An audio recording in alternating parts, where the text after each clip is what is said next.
E-PoS machine തകരാറിലാവുന്നത് സംസ്ഥാനത്തെ ration വിതരണത്തെ പ്രതിസന്ധിയിലാക്കുന്നു.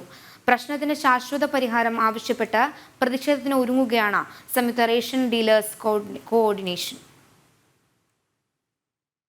E-PoS മെഷീനുകൾ ഇടയ്ക്കിടെ പണിമുടക്കുന്നത് റേഷൻ വിതരണത്തെ പ്രതിസന്ധിയിലാക്കുന്ന സാഹചര്യത്തിലാണ് പ്രതിഷേധവുമായി റേഷൻ വ്യാപാരികളുടെ സംയുക്ത സമിതി രംഗത്ത് വന്നിരിക്കുന്നത്. റേഷൻ കാർഡ് നമ്പർ ഇ-പോസിൽ എൻട്രി ചെയ്യുമ്പോൾ തന്നെ സർവർ നിശ്ചലമാവുകയാണ്. ഇത് ജനങ്ങളെയും വ്യാപാരികളെയും ഒരുപോലെ ബുദ്ധിമുട്ടിക്കുന്നതായാണ് പരാതി. രാവിലെയും വൈകുന്നേരവും വീണ്ടും ക്രമീകരിച്ചുകൊണ്ട് റേഷൻ വിതരണം സുഗമാക്കണം. ഈ സർവർ പ്രശ്നത്തിന് ഒരു ശാശ്വത പരിഹാരം കാണണം. ഇത് കാലാകാലം ഈ കമ്പ്യൂട്ടർ സാധനങ്ങളൊക്കെ കാലാകാലങ്ങൾ അതിനുവേണ്ട മെയിൻ്റെനൻസ് ചെയ്യണം.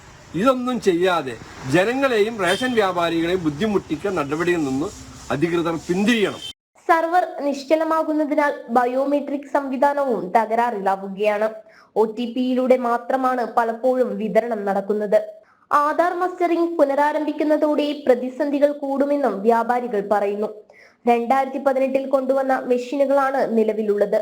മെഷീനുകൾ കാലോചിതമായി പരിഷ്കരിക്കാൻ സർക്കാർ സംവിധാനങ്ങൾ തയ്യാറാകണം. വിഷയത്തിൽ സർക്കാർ അടിയന്തര ഇടപെടൽ നടത്തണമെന്നും ഇല്ലെങ്കിൽ പ്രതിഷേധം ശക്തമാക്കുമെന്നും റേഷൻ ഡീലേഴ്സ് കോർഡിനേഷൻ നേതൃത്വം വ്യക്തമാക്കി.